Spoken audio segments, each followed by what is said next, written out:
Hello दोस्तों, नमस्कार। आप सभी का स्वागत है और आशा करते हैं कि आप लोग स्वस्थ होंगे और अच्छे से पढ़ाई कर रहे होंगे। चलिए हम लोग अपने टॉपिक तरफ बढ़ते हैं।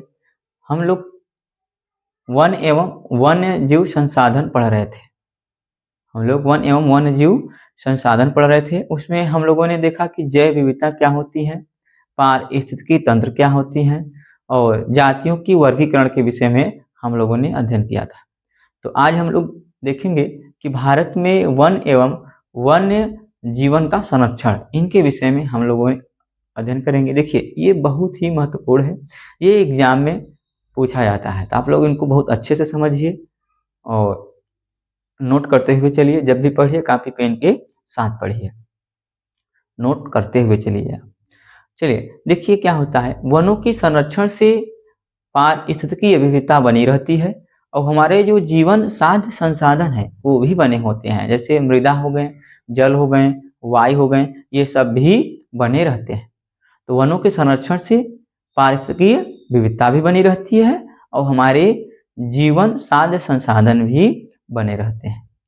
देखिए, इनके संरक्षण के लिए भारतीय सरकार ने एक कानून लागू किया, उसका नाम था भारतीय वन्य जीवन अधिनियम। ठीक, तो भारतीय वन्य जीवन अधिनियम यह एक प्रकार की कानून है। भारतीय वन्य जीवन अधिनियम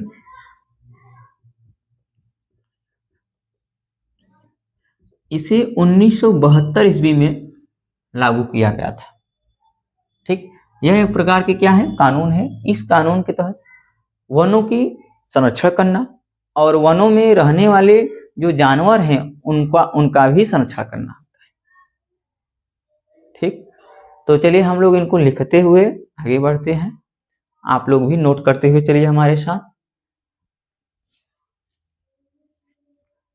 एक और बात ध्यान देनी है कि इस अधिनियम के तहत 1972 ईस्वी में जो एक अधिनियम आया है, इसके तहत 1973 ईस्वी में प्रोजेक्ट टाइगर की स्थापना होती है, बाघ परियोजना की स्थापना होती है 1972 ईस्वी में। तो बाघ परियोजना का जो मुख्य उद्देश्य था कि बाघों की संख्या को कैसे बढ़ाया जाए और उनके आवासों की कैसे संरक्षित किया जाए, कैसे रक्षण प्रदान किया जाए। तो बाघों की संख्या को बढ़ाना तथा उनके आवासों की रक्षा करना, इनका मुख्य उद्देश्य यही था। तो बाघ परियोजना 1973 ईस्वी में शुरुआत होती है इस कानून के तहत। चलिए हम लोग इनको लिखते हैं, आप लोग भी नोट करते हुए चलिए।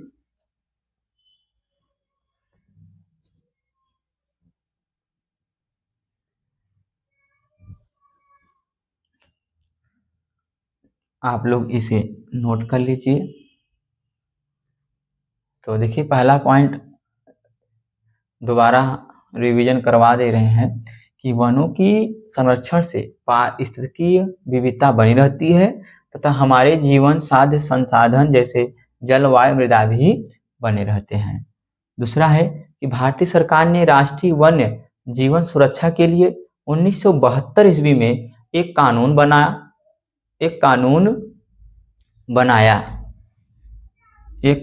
बनाया जिसे भारतीय वन्य जीवन अधिनियम 1972 कहते हैं। जिसे भारतीय वन्य जीवन अधिनियम कहते हैं। ये 1972 ईस्वी में लागू हुआ था, जिसमें वन्य जीवों के आवास रक्षण के अनेक प्रावधान थे। इसका उद्देश्य बची हुई संकटग्रस्त जातियों के बचाव, शिकार प्रतिबंध, वन्य जीव आवासों का कानूनी रक्षण तथा जंगली जीवों के व्यापार पर रोक लगाना था। जंगली जीवों के व्यापार पर रोक लगाना था। तीसरा पॉइंट है कि 1973 ईस्वी में, देखिए, इस अधिनियम के तहत 1973, ठीक एक साल बाद 1973 ईस्वी में भारतीय सरकार ने बाघों की रक्षा के लिए प्रोजेक्ट टाइगर की शुरुआत की। प्रोजेक्ट टाइगर की शुरुआत की, जिसका उद्देश्य बाघ जैसे संकटग्रस्त जातियों को बचाना था। देखिए, एक बाघ परियोजना शुरुआत होती है 1973 ईस्वी में। 1972 ईस्वी के कानून के तहत 1973 ईस्वी में, अर्थात भारतीय वन जीवन संरक्षण अधिनियम के तहत 1973 ईस्वी में बाघ परियोजना की शुरुआत होती है। और उसका मुख्य उद्देश्य था कि बाघों की संख्या को कैसे बढ़ावा जाए, यानी कैसे आगे किया जाए, और उनकी आवासों की रक्षण करना था। ठीक, तो इनका जो मुख्य उद्देश्य था कि बाघों की संख्या बढ़ाना और उनके प्राकृतिक आवासों की रक्षा करना। बाघ परियोजना 1972 में जो शुरुआत हुई थी। देखिए, यह परियोजना एक राष्ट्रीय स्तर पर था, एक राष्ट्रीय स्तर पर कार्यक्रम था। ठीक, और इसे हम लोग NTCA के नाम से भी जानते हैं। NTCA, चलिए हम लोग इसे एक अलग प्रकार से समझते हैं। आप लोग इसे नोट कर लीजिए, उसके बाद इसको इरेज करते हैं।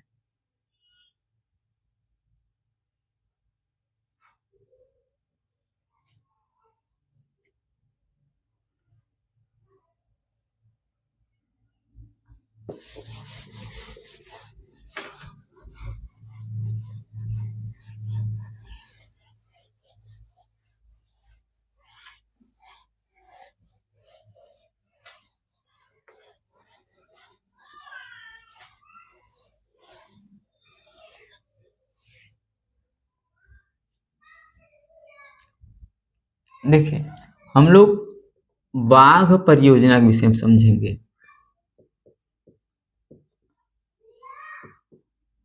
उन्नीस सौ 1973 ईस्वी में ये शुरू किया गया था। देखिए, यह एक राष्ट्रीय स्तर का कार्यक्रम है और इसका जो उद्देश्य था कि बाघों की संख्या को बढ़ाना और उनकी आवासों की रक्षा करना था। और ठीक, इसे हम लोग NTCA के नाम से भी जानते हैं। इसे हम लोग क्या कहते हैं? NTCA। ठीक, national tiger conservation act, national tiger conservation act. ठीक, इसे हम लोग कहते हैं। तो यह एक राष्ट्रीय स्तर का कार्यक्रम होता है जिसे NTCA ने संचालित करता है। तो राष्ट्रीय स्तर का जो कार्यक्रम है, जो बाघ परियोजना है, इसे संचालित कौन करता है? NTCA। तो NTCA ही बाघ परियोजना को संचालित करता है। तो आप लोग इनको ध्यान दीजिए। इसका जो पूरा नाम है नेशनल टाइगर कंजर्वेशन एक्ट। ठीक, चलिए हम लोग आगे चलते हैं। एक और चीज आप लोग ध्यान दीजिए कि जब बाघ परियोजना की स्थापना हुई थी, जब प्रोजेक्ट टाइगर की स्थापना हुई थी, उस समय हमारे भारत की तत्कालीन प्रधानमंत्री थी इंदिरा गांधी, श्रीमती इंदिरा गांधी। उन्होंने ही बाघ परियोजना अर्थात प्रोजेक्ट टाइगर की स्थापना की। उस समय वर्तमान PM कौन थी? श्रीमती इंदिरा गांधी। श्रीमती इंदिरा गांधी, इन्होंने ही प्रोजेक्ट टाइगर की स्थापना की थी। तो आप लोग इन्हें भी ध्यान दीजिए। चलिए अब हम लोग आगे बढ़ते हैं। नेशनल टाइगर कंजर्वेशन एक्ट, इनका पूरा नाम है, लिख लीजिए आप लोग, नेशनल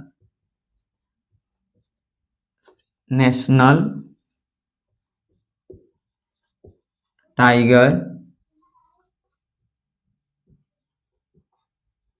कंजर्वेशन एक्ट 1973 में आया था। तो आप लोग इनको ध्यान दीजिए, पूरा नाम इनको आप लोग इनको याद कीजिए। चलिए हम लोग आगे बढ़ते हैं। अब हम लोग पढ़ेंगे कुछ इम्पोर्टेंट बाघ परियोजना है, महत्वपूर्ण बाघ परियोजना है, उनको विषय में हम लोग जानेंगे कि भारत के मुख्य बाघ आरक्षित क्षेत्र के विषय में हम लोग देखेंगे कि कौन कौन से क्षेत्र में बाघ की रक्षण किया गया है, बाघों की रक्षा प्रदान की गई है, उनके विषय में हम लोग चर्चा करते हैं।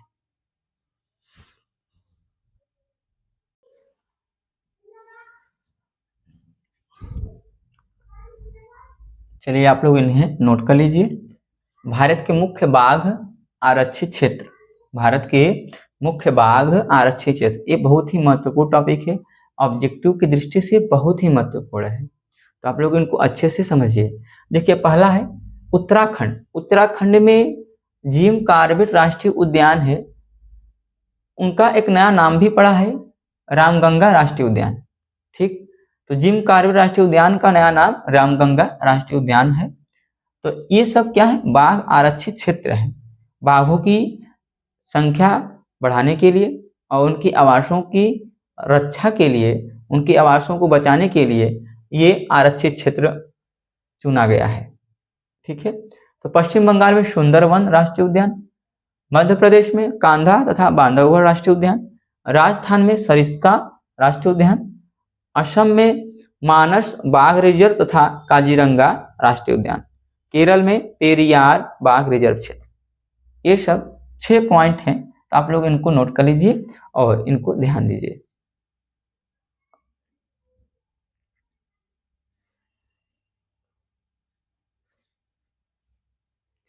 देखिए अब हम लोग आगे पढ़ेंगे कि वनों का वर्गीकरण, वनों के वर्गीकरण के विषय में हम लोग जानेंगे कि भारत में कितने प्रकार के वन पाए जाते हैं, भारतीय सरकार ने वनों को कितने भागों में विभाजित किया है, उनके विषय में हम लोग अध्ययन करेंगे। चलिए इरेज करते हैं इन्हें, आशा करते हैं कि आप लोग इन्हें लिख लिए होंगे। ठीक,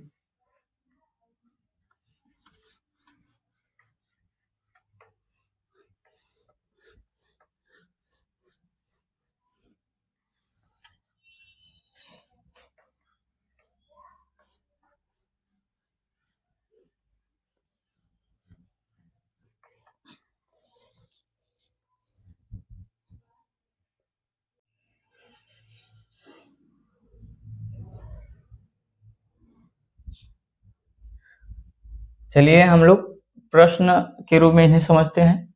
वनों का वर्गीकरण प्रस्तुत कीजिए, वन संरक्षण में सामुदायिक भूमिका की विवेचना कीजिए, अथवा वन एवं वन्य जीव संसाधन के प्रकार। ये प्रश्न 2024 में पूछा गया है, इनके विषय में हम लोग अच्छे से अध्ययन करते हैं। देखिए भारत सरकार ने पूरे देश में पाए जाने वाले वनों को मुख्य रूप से 3 वर्गों में विभाजित किया। ठीक है, तो चलिए लिखते हैं हम लोग। भारत सरकार ने पूरे देश में पाए जाने वाले वनों को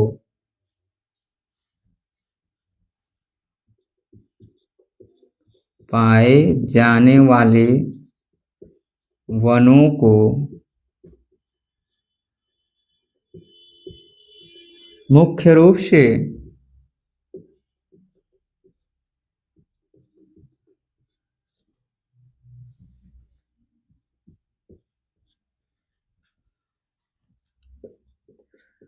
3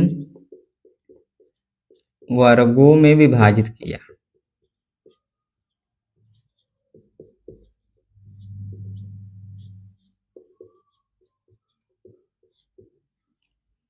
पहला है आरक्षित क्षेत्र।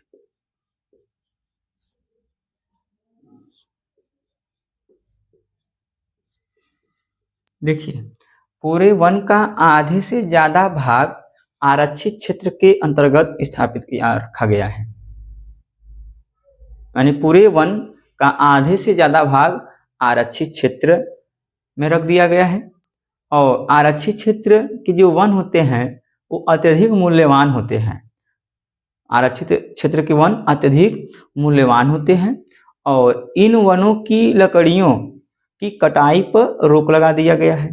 इन वनों में रहने वाले जो जीव जंतु हैं, जो जानवर हैं, उनके व्यापार पर, उनके शिकार पर रोक लगा दिया गया है।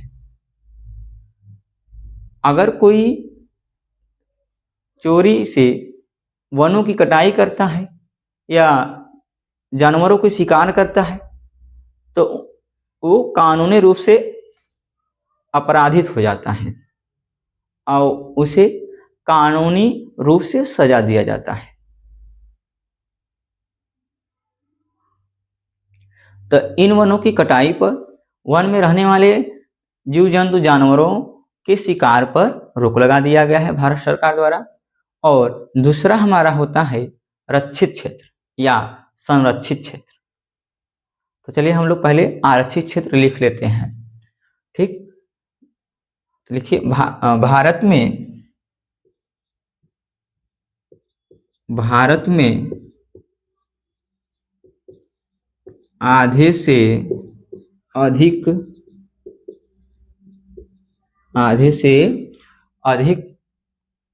वन क्षेत्र, आधे से अधिक वन क्षेत्र को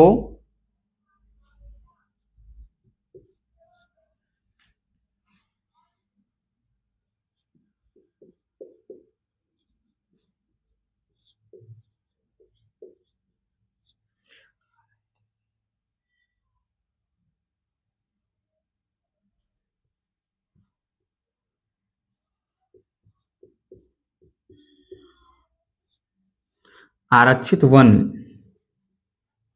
एक ही चीज लिखते हैं, आरक्षित वन घोषित किया गया है।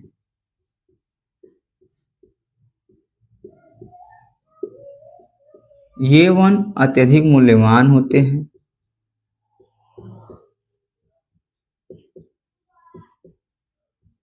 अत्यधिक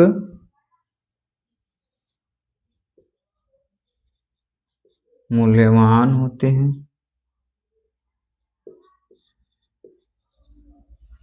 ठीक, जो आरक्षित वन होते हैं वो अत्यधिक मूल्यवान होते हैं।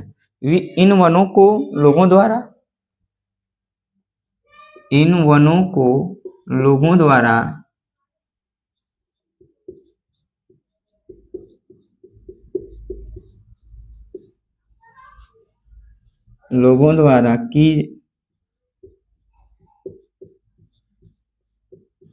की जाने वाली कटाई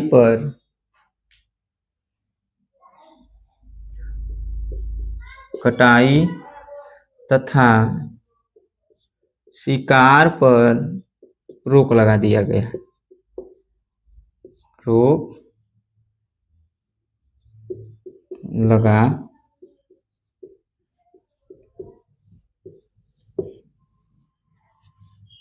ठीक, इन वनों को लोगों द्वारा की जाने वाली कटाई तथा शिकार पर रोक लगा दी गई है। शिकार पर रोक लगा दिया गया है। अगर कोई चोरी से वनों की कटाई करता है, वन में रहने वाले जानवरों को शिकार करता है तो कानूनी रूप से उसे दंडित किया जाता है। ठीक है, आगे है रक्षित क्षेत्र। दूसरा क्या है? दूसरा हमारा है रक्षित क्षेत्र। रक्षित या संरक्षित दोनों कह सकते हैं। तो रक्षित क्षेत्र देखिए, पूरे वन का 1/3 भाग रक्षित वन होते हैं। ठीक, पूरे वन क्षेत्र का 1/3 भाग रक्षित वन के अंतर्गत आता है। और ये भी इन वनों को भी कटाई और इन वनों में रहने वाले जो जानवर हैं उनके शिकार पर रोक लगा दिया गया है। भारत सरकार द्वारा इनको भी रोक लगा दी गई है। ठीक, तो वन विभाग के अनुसार लिखिए, वन विभाग के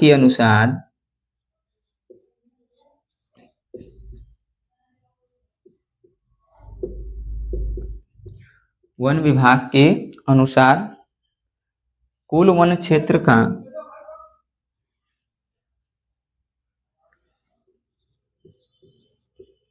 देश के कुल वन क्षेत्र का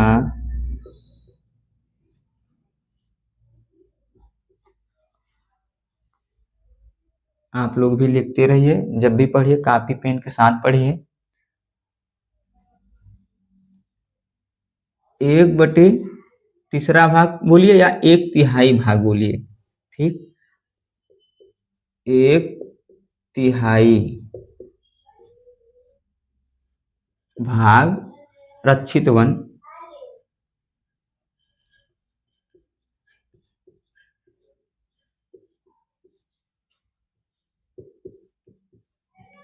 घोषित किया गया है।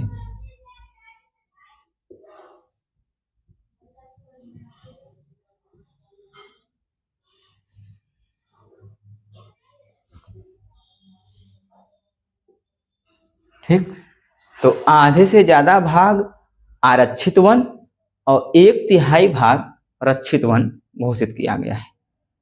ठीक है, इनको आप लोग भी ध्यान दीजिए। और इन वनों को और अधिक नष्ट होने से बचाने के लिए इनकी सुरक्षा की जाती है। जो रक्षित वन होते हैं इनको नष्ट होने से रोका जाता है, इनको बचाया जाता है। ठीक है, तो तीसरा है, आप लोग इसे नोट कर लीजिए। तो मिटाते हैं तो हम लोग तीसरा समझते हैं। तो नोट कर लिए होंगे याद आप लोग, इसको स्क्रीनशॉट ले लीजिए। चलिए इरेज करते हैं।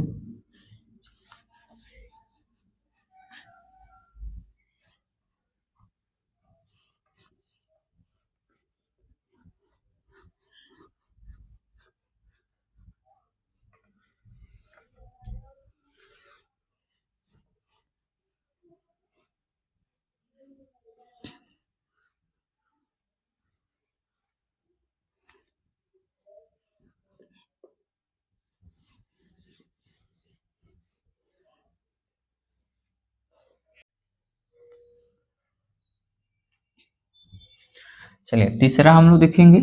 तीसरा है अवर्गीकृत वन। अवर्गीकृत वन, देखिए ऐसे वन जो आरक्षित तथा रक्षित के श्रेणी में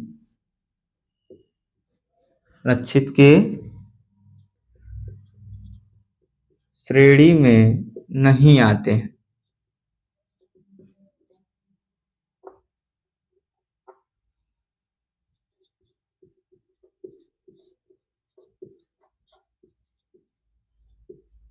उन्हें अवर्गीकृत वन कहते हैं। जैसे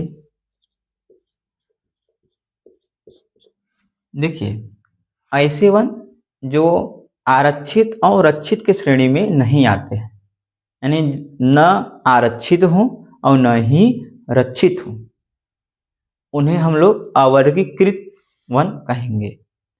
जैसे बंजर भूमि, देखिए ये अवर्गीकृत भूमि है, अवर्गीकृत वन है। ठीक, दूसरा है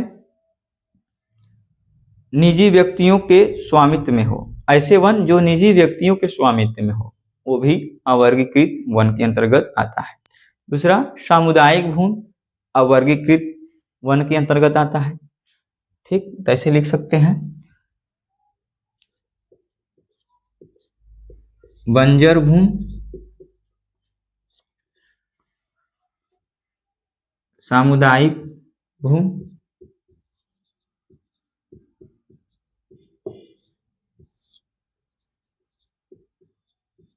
ठीक, या जो निजी, ऐसा भूमि जो निजी व्यक्तियों के स्वामित्व में हो।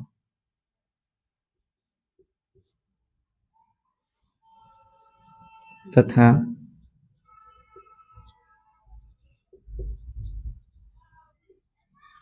निजी व्यक्तियों के स्वामित्व में हो, व्यक्तियों के स्वामित्व में हो। तो उस वन को हम लोग कहेंगे अवर्गीकृत वन, निजी। चलिए यहाँ तक हमारा टॉपिक समाप्त हुआ। और चलिए कुछ इम्पोर्टेंट पॉइंट है, इसको आप लोग नोट कर लीजिए। तो आज तक की क्लास समाप्त हुई और आपका सिलेबस भी पूरा हो गया है ये चैप्टर की। धन्यवाद। हम लोग अगले दिन शाम 7 बजे लाइव क्लास के साथ मिलते हैं। आप लोग तैयार रहिएगा शाम 7 बजे और अच्छे से रिवीजन करिए, पढ़िए। जब भी पढ़िए कॉपी पेन के साथ पढ़िए, ठीक है। चलिए ठीक, आप लोग इन्हें नोट कर लीजिए।